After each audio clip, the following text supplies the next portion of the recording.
Ah! Oh man. Bummer. Here's the issue we've got. We've got the yoke here. There's a nut that captures it back here.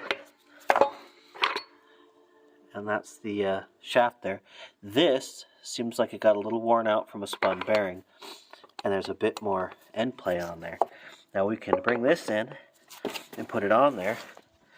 But the space between that shelf and that end of that post, if you can see it there, doesn't leave much for clamping this together.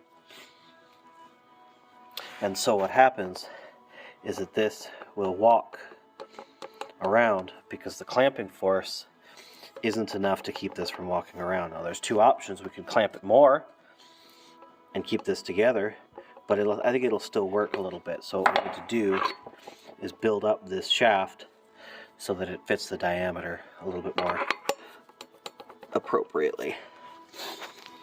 Maybe we can just stick some tin foil in there, or some copper foil or something that's the right thickness. Wrap it all the way around, leave a little gap, and then put that on there, and then maybe that'll take up the difference. I think that's what I'm going to do today.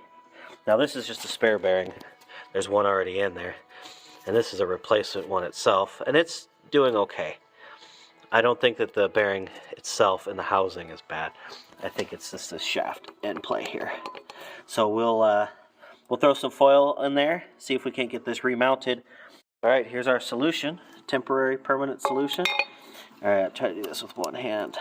So we're gonna wrap the Diet Coke can around this shaft, and we're gonna put it in there, and I'm pretty sure that that'll get us where we wanna be. It's hard to show, but the end play was pretty good with this. We'll maybe catch another video. So we'll get this on there, and we'll use that as a shim. We'll see how it goes.